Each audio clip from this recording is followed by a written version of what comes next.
Reka twaramutse bakunze ibisabirizi ya Abuja FM aho hose tugati niteka n'umunezero mwinshi gusubira kurana mwebwe kuri zino mikro za Abuja FM acane cyane isamirana ku murongo wa munani ibice bitandatu wibereye hamwe ku gisara ca Bujumbura no mu cyura yaho ndetse no mu gihugu hagati nabone mudukurikirana muciye kuri murongo nyene ikadre cyane rwose kuri mwe mwese mudukurikirana muciye kuri murongo utibagiye abashobora kuba bari hanze y'u Burundi bashoboje kuri West 3 akavuga kuja media akavuga uko canke babishoboye bagashobora kuba baraba ikiganiro baciye kubonesha kuri ya Abuja TV kuri chaîne ya Canal Plus y'amajana 398 ikaze kose bakunzi bisabirizi ya Abuja FM cyane cyane abakunzi mwese ikiganiro B-Sport nukorera imbere ya byose dushimye mukama yadushoboje kuramuka amahoro tugashika amahoro hano ku mirimo twongera dushimira bagenzi bacu batubanzije kuri zino mikro kuva muri zinduka no mukanya biraharawe mwari kumwe na Justin Miguel ari kumwe na Ninette ndetse na Keti Leila babwira aya n'ayandi avugwa hirya no hino muri natwe turaje ikiganiro B-Sport musanzwe menyereye kuva ku munsi wa mbere ku munsi wa gatanu ku isaha 6 z'agatondo gushika isaha 8 z'umuhingamo kiyaga rero kuvyerekeye inkino muri kumwe na jewe Kikima Quinto musanzwe menyereye musabirizi ya Abuja FM ariko sindi jenyene kanya ngiranze nakira bagenzanje tuza kubana kugeza igihe cy'isaha 8 ariko mu nkundire duce batwizeye baduha ibyabo kugira ngo tubamenyeshe namwe mushobore kumenya iyo biri hama mushobore kubisangaho muronke mworohewe nuko rero mukaya tugaruka kugira ngo nakire bagenzanje yuko nza kuza nakira bagenzanje tuza kubana kugeza igihe cy'isaha 8 abo sabandi rero ku rundi ruhande ndi kumwe na Novas kandi kwakira kwamutse ndagwani ikaze Novas amahoro menshi cyane Kiki reka ndamutse na Alonso mukanyira kwakira turamutse n'ababa bari kubadukurikira iminsi yose kuva ku munsi wa mbere isaha 5 gushika isaha 8 gushika ku wa gatanu amasaha abarayo rero reka duhe ikaze ni karibu abakunzi bose ba Abuja FM cyane cyane abiki kiganiro tugiye kuba twinjira nuko rero wakora Novance abaha ikaze mwese bakunze ikiganiro ca B-Sport kurundi ruhande turi kumwe na Richard Alonso ndakuramutse kwakira ikiganiro cyo munsi mwaramutse neza yego mwaramutse rwose umeze neza nawe ndashima ndakuramukije ndamutse n'abapasi n'abakunzi bacu benshi cyane rwose aho bavabaganira n'iteka ridasanzwe n'iteka rigeze ku rindi gusura kandi kubana namwe yebwe bakunzi bacu kundwi nshasha ariko kandi twamaze no kugira mu kwezi gushasha harimo kuva ku munsi wa gatanu ibyo ntibyakunze yuko dukora ariko kuva ku munsi wa gatanu turi mu kwezi gushasha kwa 11 rero ubwo nka B-Sport tubanze twifurize no kuvuga tuzogira ukwezi gushasha cyangwa ukwezi kwa 11 kwiza abakunzi bacu bari hirya no hino muze mukugiremo imigisha muze mukugiremo amagara meza muze mukugiremo byose mwabuze muri aya The surgeon makes tiny incisions inside the Kiki bona yuko tuko tugenda tugana kuvuga mu umusozo w'umwaka rero ko abagize ibibazo hirya no hino kuno kwezi vraiment kuze kubabera inyishu kuze kubabere no kuvuga kwezi kwiza kugira ngo bikunde muze murangize no mwaka neza bari bamaze imisi bagwaye bagukiremo yego ariko kandi nindwishasha n'ubundi turi ku munsi wa mbere tugiye kubana namwe muri none twinizere neza yuko ibintu bizoba bimeze neza cyane gose tubifuriza mwese gutanga ukwezi kwa 11 bakwita mu nyonyo kuze kubabera ukwezi kwiza kugira ngo dushobore gusoza umwaka twese hamwe bimeze neza nuko rero turakutse badukurikirana barahatandukanye hari mu mabisi atandukanye ni mushire kwa 27.6 kugira ngo abakiriya biwanyu bashobore kugenda bumviriza ikiganiro B-Sport abari mu taxi abari mu duga itandukanye abari mu buzi butandukanye ari kwa Boss John we yamaze gushirako kuri 87 n'ibice bitandatu numva kubwira ati iyo nshitse ku kazi nshira kuri 87.6 iyo ndi mu muduga nshira kuri 87.6 ati ngumana namwe aho ngiye hose hariya kwa Pascal ko nyene ati iyo ndiko ndashimira abakiriya bari kurumviriza nshize kuri 87.6 urumva bose tubaramutsa cyane gose abava kagera abari ngaho muri village market bose tubaramutsa abiswe ba president ngaho abiswe ba Hervé bose tubaramutsa bakubwira ati twako turabumviriza Hervé muri Lumbwita Lumbwita sukisa hariya muri lo Parisien n'abandi bose twako twumviriza aho muri Galerie Mbaza bose twati turabumviriza cyane gose Makes tiny incisions inside the nostrils and lifts the skin to access the bone and cartilage. They reshape the bone and cartilage. One of the main objectives of rhinoplasty is to remove the dorsal hump to achieve the desired look. After reshaping, the surgeon closes the incisions with dissolvable stitches. muri Dynamo Day zakubigarukaho kabisa dukeza hariya n'abatandukanye hariya biswe ba Topo muri jono comprendre shop kuvuga ati ibintu birahari ntureye kubegwa ngo ni twebwe muri jono comprendre shop bimeze neza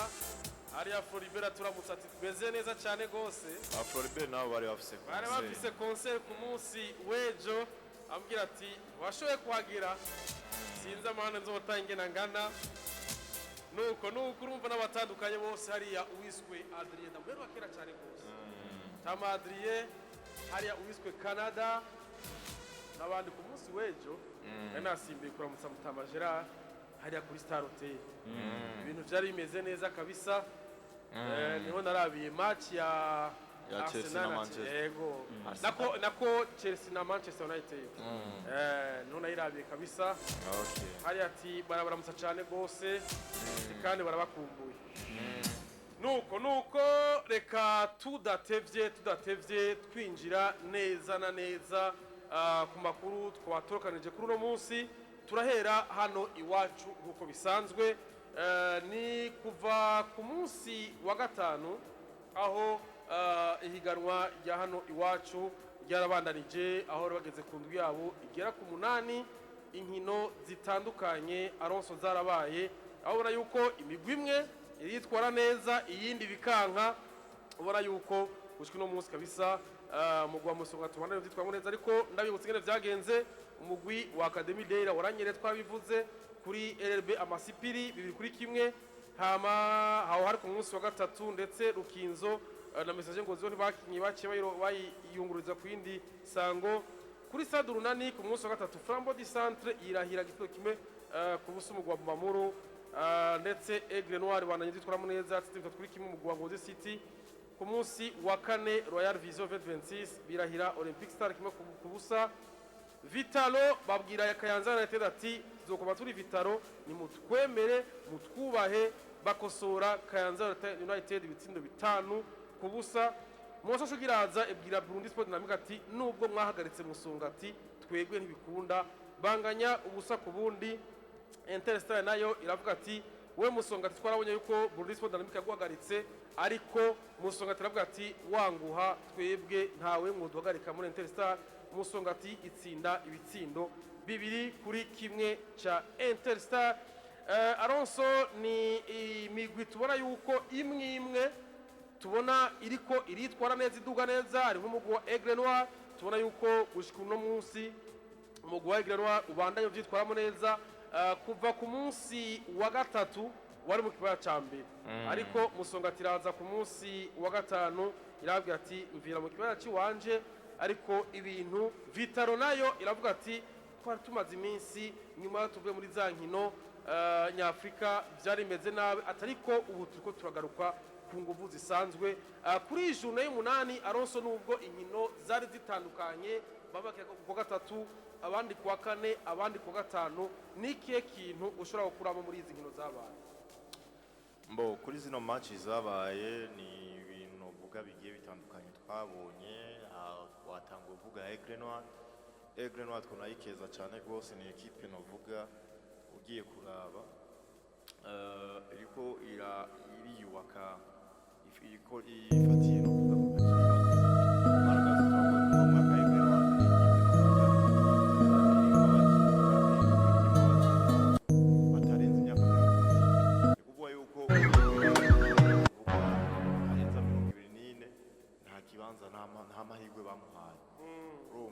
niyo forma canke niwo mukenyuro baje bakoresheje muri no season. Ibi rero urabona ko biriko birabafasha kuko ni equipe iri dynamique, ni equipe ubona yuko buno buto bwabo buriko burabafasha kubandanya novuga bitwara neza, ariko kandi bakayoborwa n'uriya musore kapiteni wabo Bukuru Keita kina muri equipe nationale. Nuko rero kuri Aigle Noir bo bariko batsinda 3-0 equipe ya Ngozi City. Ngozi City ni equipe novuga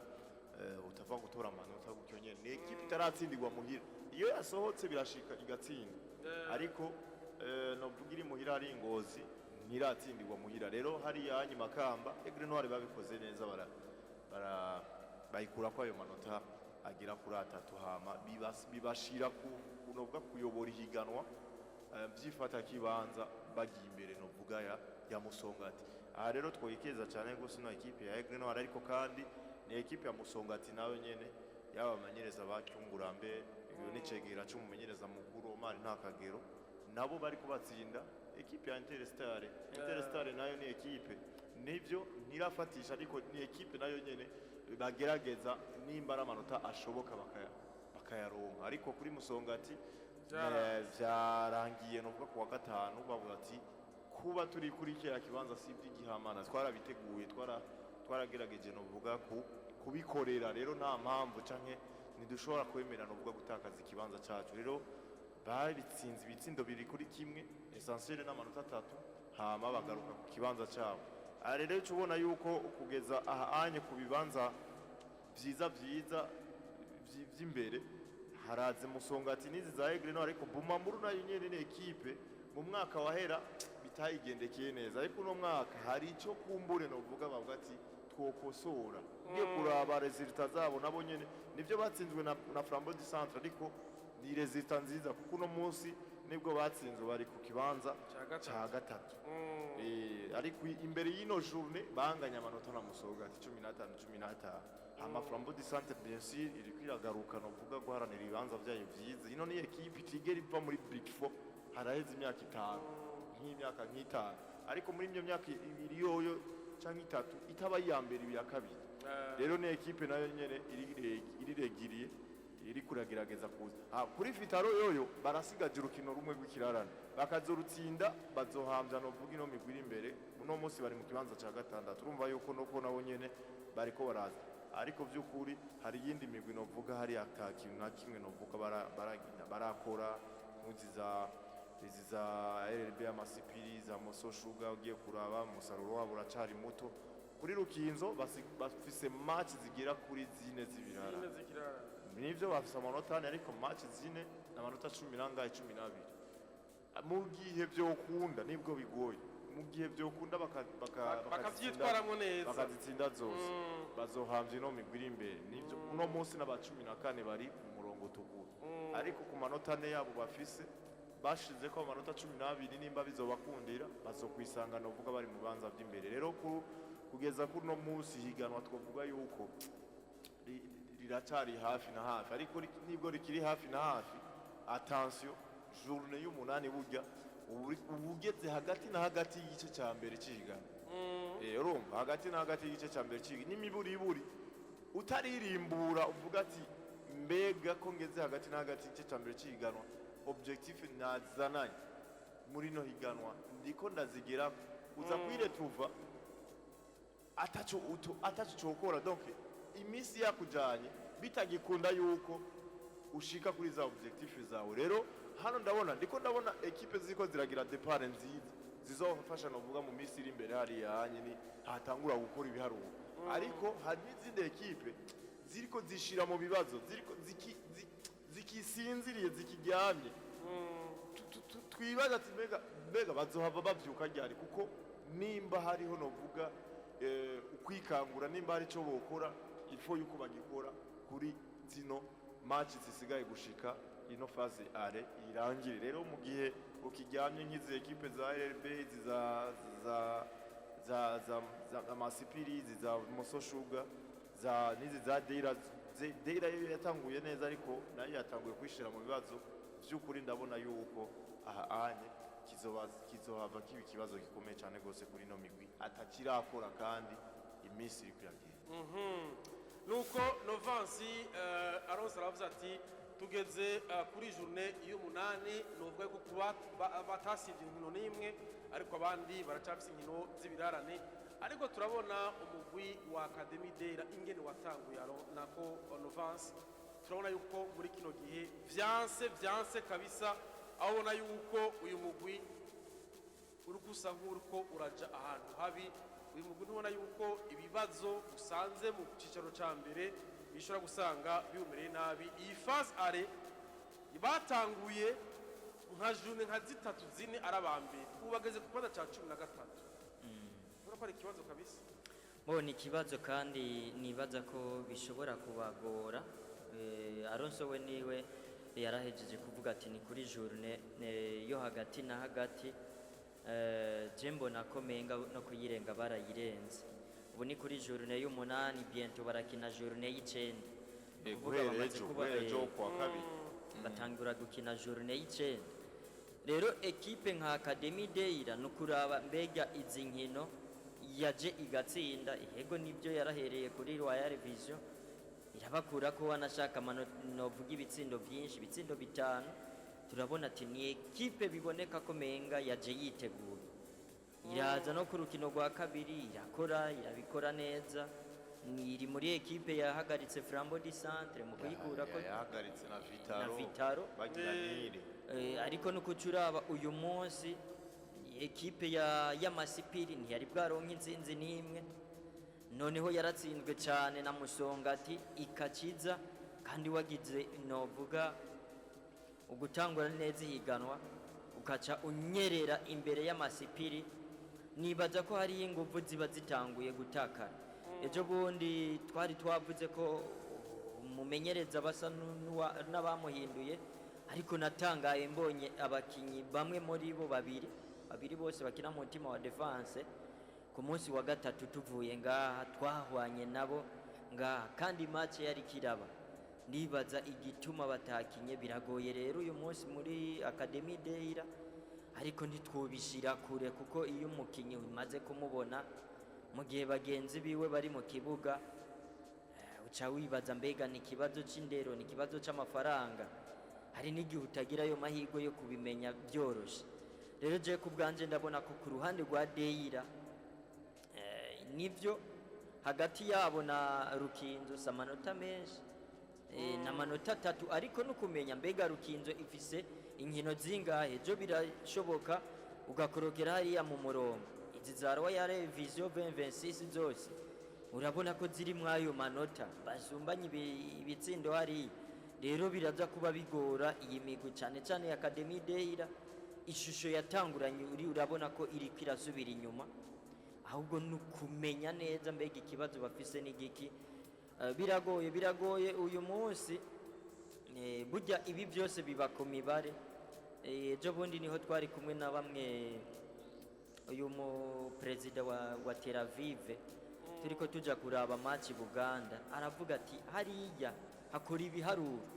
inkino zose haba Primus League haba Ligue B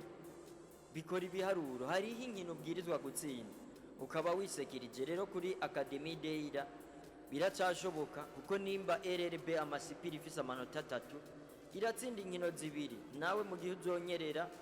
bikagenda nabi nuko turaba mbega inyuma yawe hari izindi match zimeze gute uyu munsi nibarakina mengana Musongati bisaba ko bazokina nibarakina na za Aigle Noir bisaba ko bazokina izo nazo ni equipe zimi turiko tubona ko ziriko zikora ibidasanzwe uyu munsi nturakina na Bumamuru biragoye cyane ko wizera ngo ndaza kuba ndonka amanota mu nkino zikurikira mu gihe wari watanguye neza na equipe twabona ko woza ugakura ko amanota byoroshe utanguye kunyerera imbere y'Amasipiri yatsinzwe cyo bundi bitsinda 9 ubona ko bitanguye equipe gusubira inyuma bukebuke nukurindira tukaraba kuri journée y'icenda nabonye naho nyene ntibazoba bafise n'urukino wanashaka goroshe mu gihe nabo batoza bitware neza bazokina na Bumamuru kandi yisanze muhira si ibintu biza kuyorohera rero iyi equipe ya Academy Deira nukurindira tukaraba ariko na cyane je mbona ko biragoye mu nkino zikurikira ko bashobora gutora amanota byoroshye kuko biraboneka ko ingufu bazananye zitera zisubira inyuma. nuko Alonso uko bivuze uyu mugwi wa Rukinzo ukungene wakinye shampiyona iheze twese twaravuga ati Rukinzo uri kuyubaka, ariko uno munsi baravuye muri za nkino nivyo bo baragize n'amahirwe bokina nubwo yuko urukino rugira kabiri, ariko ikintu cabaye kuri Rukinzo nivyo ejo bundi urukino bari gukina nande na message ngo zigora abayeroport kuri aya manota bafise nubona yuko ari akazi kenshi mu gihe ubona bamwe bariko baragurukana izindi nkino bazitsinda, wewe ugishiramo za nguvu ufite amanota ane. Ibi ntibishobora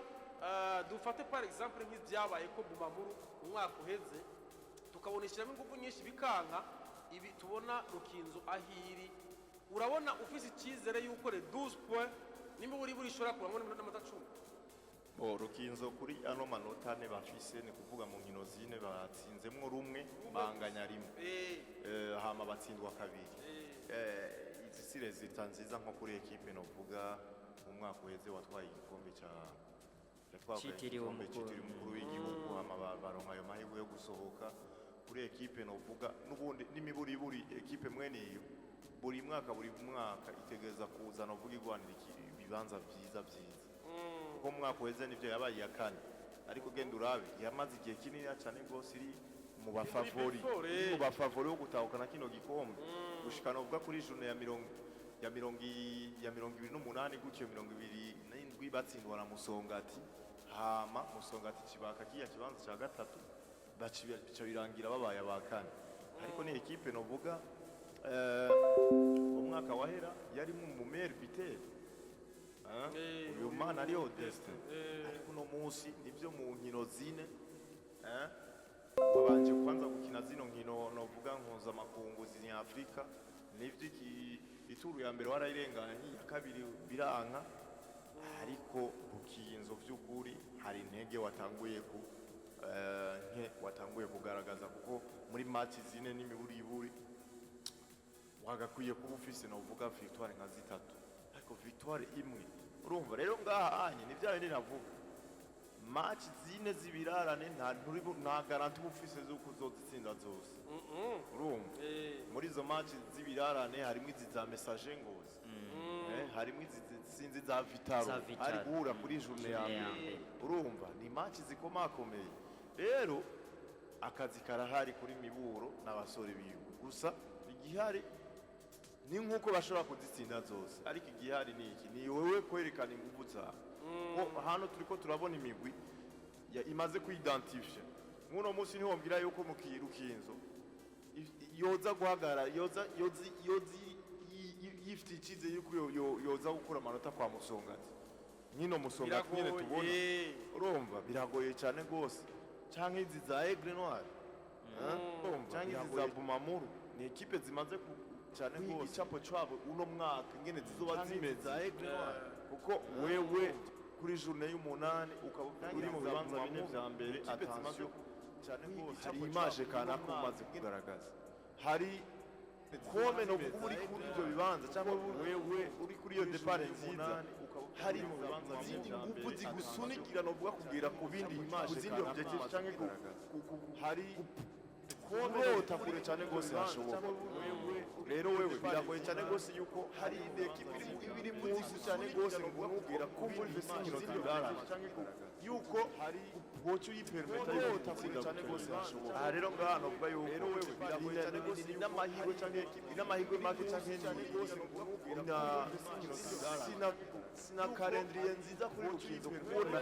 iri nyuma. Aha rero ngano vuga ayo mamasi byari kuba byiza iyo barukira kuri ritme imwe n'izindi match urana nko ngaho Vitaro nayo nuko yasezerewe kare, ariko muri ko gusezererwa kare byari kuba byiza kuza barukira kuza gushira muri shampiyona hama muri bazi neza yuko na Vitaro yari muri byose ariko muri ko gusezererwa karira tarakinze match y'ibirara bari bafise ariko no musi Vitaro iri mu kibanza cya gatandatu n'urukino rumwe kirara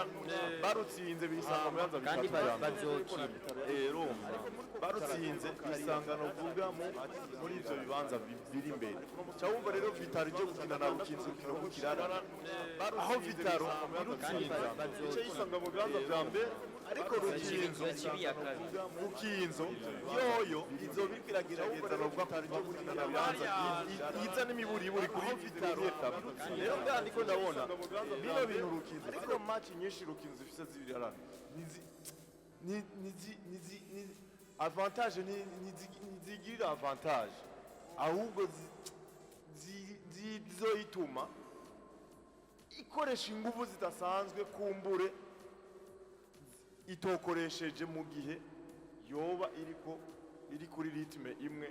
n'izi zindi ekipe rero kumbure katurindire turabe hari uburyo novuga Rukinzo bazokwipanga kuri zino match ariko n'ibintu bidasanzwe n'ibintu bazoba oblige yo gukina hagati mu ndwi no muri weekend kugira ngo bashikire iyindi mu gihe abandi bobo bazoza barakina muri weekend kuva yuko ko ari ni double effort bazotegeza bazokora cyane nabonye ko bazokina na Messager Ngozi bakine na Vitaro bakine na Kayanza ekipe novuga iri nyuma yabo bazokina na Masipiri gusa izi zose Kayanza iri mu kibanza c'8 bazokina Vitaro iri mu kibanza ca gatandatu bazokina Messager Ngozi iri mu kibanza ca gatanu bazokina kandi siza ekipe uvuga ngo ndaja gutora amanota byoroshe nukuca uraba mbega bazakira inkino zingahe kuko uyu munsi twarabonye yaba Vitaro yaba Rukinzo ya Messager niza kuyibwira ngo nakiriya kandi twabonye ko iyi match nibo bari kwakira Messager ariko uyu munsi kucuraba yarahejeje kubivuga bazokina ku munsi wa gatatu na Musongati bafise akazi kadasanzwe rero kuri Rukinzo bagize fopa kiki hariho amanota bagiye baratakaza bidakenewe ko bayatakaza ndiko ndabibona ko nabo nyene bishobora kuza bikabagora cyane yoyo si ekipe twovuga ko yatakaje abakinyi ahubwo je mbona ko menga batanguye gutakaza ingufu kuko abana bakinyi bari kumwe wanashaka barongereza bamwe mu bakinyi bakiye kuye muri Flambeau du Centre si ekipe dukunda kubona igira ibibazo by'amafaranga iyi ni ekipe novuga yamiriregiriye rero no kuraba na cyane tukabaza abasanzwe barongoye ekipe ndetse na kocha waba tubwire ikibazo gihari ariko mu byo je maze kubonesha amaso bambabarire je mfise uko ndabibona Rukinzo barakwiye kuraba umusatirizi wabo cyane Desteman iriho je ndabona ko numu egoist ukuntu kuyo munsi urabona uyu munsi kikino ushobora gukina ukabona ko uteye 2 3 4 habagenzi bawe nabo hari gihe match byanka bikanka ko ushobora gutsinda muga iga gukina na bagenzi bawe je narabimubonye ko ubwa mbere nabimubonye ko kiki kuri match batsinzwe na Bumamuru kuri journée ya gatandatu nimba atari ya gatanu nari nagiye hari Buganda nongera ndabibona muri event hari ukuntu menga aryoherwa ruka atsinze atagomba gukinisha abandi sinzi nibaza ko baba ariko badukurikira nibyo nabonye mumenyereza abafise uko amubona canke uburongozi je ndabona ko menga hari akantu ka egoisme asa nk'ufise bituma ekipe yiwe ija mu bibazo rero no kuraba baka hinyanyura nabibonye nk'umusesanguzi nanje nibaza ko ivyo atakibazo bishobora gutera ariko Rukinzo uyu mwanya iri mwibi bibanza si kibanza ciza nka ekipe yatwaye igikombe citiriwe umukuru w'igihugu kandi urumva na ekipe bazokina ni ekipe utagenda uri asampuru sako ushobora gutsinda ihura na Messager ugahura na Vitaro Kayanza RRB twoshobora kubyizera muga ekipe nayo itanguye kuza igatsinda ekipe yatsinze mugenzi wabo Royal Vision 2026 bitanu kubusa ni ekipe bitanguye kugarura icyizere hari ikintu kiba cyabuze kiba gitanguye kuboneka muri ekipe rero nibaza ko aha ni igihe novuga ko ekipe zimwe uranyerera ukabuhaye ikibanza mugenzi wawe urabona gushika kuri ekipe y'icumi ni ekipe ubona ko ishobora kuza ikabikora neza Vitaro ni yakangaye ni ya gatandatu urabona itsinze ishobora kucibi iya kabiri imbere ya Aigle Noire si bya bindi ubuja kuvuga ngo biraza koroha kuko umwe wese arabona ati biracashoboka rero nukurindira tukaraba urabona ko n'amanota asa n'ayafatanye sinzi ko ari uburyohe bwa championnat no kubirindira tukaraba ico mbona cyo urabona ko n'urugamba rukiri wanashika kuri ekipe y'icumi Interstar urabona ko bishoboka itsinziye novuga match zibiri uyisanga mu kibanza cya kane biba bishoboka nuko rero Primus League imeze ukungera basumbasumbana message ngo nako Musongati yasuye mu cyabo cyambere n'amanota agera kuri 18 mu nkino 8 bo barazikwije Aigle Noire ya kabiri amanota 16 ya gatatu ni Bumamu amanota 15 abo bose barakwije inkino 8 ndetse na Flambeau du Centre nayo ni ya kane amanota 15 Message Ngozi ifise amanota 18 yo ifise ikirarane cha match imwe Vitalo ni ya gatandatu ya ifise amanota 13 nayo ifise ikirarane cha match imwe Ngozi City ni ya nidwi amanota 12 yo irakwije inkino 8 Kayanza United ifise inkino 7 ifise amanota 11 Olympic Star ni 9 amanota 11 irakwije inkino zose Interstar ni 10 ifise amanota 9 irakwije inkino zose Royal Vision 2026 ifise amanota 8 irakwije inkino zose 8 ya 12 Burundi Sport Dynamique ifise amanota 7 irakwije inkino zose Academy Deira ya 13 amanota 7 irakwije inkino zose Rukinzo ya 14 iratukura ifise amanota agera kuri 4 ikaba ifise inkino 4 ifise ibirarane vy'inkino zigera kuri 4 RB Amasipiri ifise ikirere cha match imwe ifise amanota 3 iya nyuma ni Moso Sugar n'inota rimwe ikabikwije inkino zose nuko rero bimeze hariya muri Primus League